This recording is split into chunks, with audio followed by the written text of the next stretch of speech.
Hello, and welcome to Thriving, Not Just Surviving, a series on the Family Renewed channel. I am Dr. Dawn, and my goal is to help you renew, restore, and revive your joy. Lincoln once said, "A house divided against itself cannot stand." And today, our houses are divided. The ABCs of Family Resiliency provides a pathway to help bring us closer together to create a better self, a better family, and a better community. And if you are watching this, I believe you too are looking for ways to unite us. Now, I appreciate your support and interest in my segments as we have covered a lot of information over the past 2 months. It has been a fast and fun ride. So first, I'd like to do a quick review as we prepare to close out this month's series, Black in America Thriving, Not Just Surviving. In the first week, we discussed Boykin's triple quandary and how Blacks in America must balance the navigation of three cultures: the Anglo-Saxon majority, the marginalized minority, and the Afrocentric worldview. The second week, we discussed Hall's cultural iceberg as a way to understand the layers of culture. And last week, we explored implicit bias, or these blind spots in all of us that extend beyond race, creed, color, or nation of origin. Although we have discussed only 4 of the 6 tenets of the ABCs of Family Resiliency, anticipating your challenges, broadening your faith, building your resources, and capitalizing your strengths, today, as we close out Black History Month, I want to do something a little different. To help bring these ideas and concepts and details of the ABCs of Family Resiliency to life, I just wanted to use them as a backdrop of Black History Month, to show how these same strategies were applied by remarkable individuals in movements to accomplish life-changing goals. You too can learn how to use these strategies to accomplish your life and relationship goals by joining me for future classes, workshops, or retreats. So if you want to know how these tenets of the ABCs of Family Resiliency work to help us thrive and not just survive, stay tuned. But first, you remember how we do it? That's right. We're going to start by completing those 3 positivity prompts if you haven't already done so. Now, take out your journal and write your responses to these 3 prompts. First, one thing I like about myself is. Second, one thing good that happened this past week was. And third, one thing I'm thankful for would be.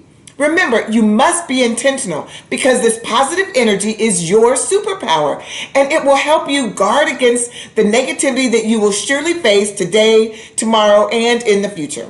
Now, let's get right to it. As the old African proverb tells us, it takes a village to raise a child, which is an underlying theme in African American success throughout the ages and aligns with my 6 tenets of the ABCs of Family Resiliency. Today, I want to highlight a movement that changed the country, an example of courage, determination, and fortitude that we can all learn from today. You see, the civil rights movement provides an example of how these 6 tenets of the ABCs of Family Resiliency work together to provide a framework for success.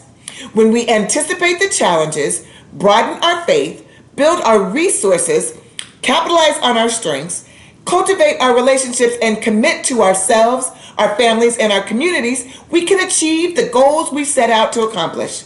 So, let's see how this came together. By the 1960s, there was considerable momentum of students in the fight against segregation and racial inequality. Organizations like the Congress of Racial Equality and the Student Nonviolent Coordinating Committee, they came together to address the challenge of segregation and racial inequality. Knowing there would be resistance to change, these groups, who were influenced by Gandhi, understood that nonviolent principles would be key to being able to take a moral high ground in battling these issues.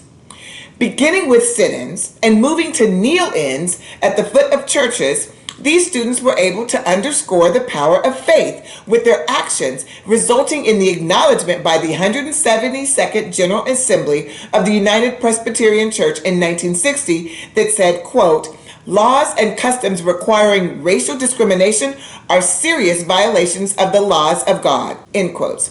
As they continued their work, they were building their resources. They were working together, supporting each other, and learning from each other, and connecting with activists from established organizations like the National Association for the Advancement of Colored People and the Southern Christian Leadership Conference.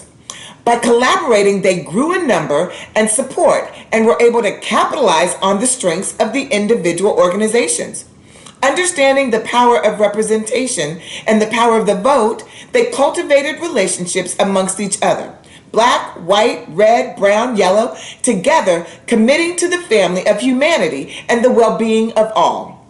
So much was gained and understood as they worked together. A true moment of unity in our country. Today, that drive for unity and equality has lost momentum. The tide has turned. We've forgotten how to love, support, and respect one another. The negativity in our country is suffocating. People are out for themselves, and if we aren't careful, we will destroy what we have been given, and our houses will remain divided.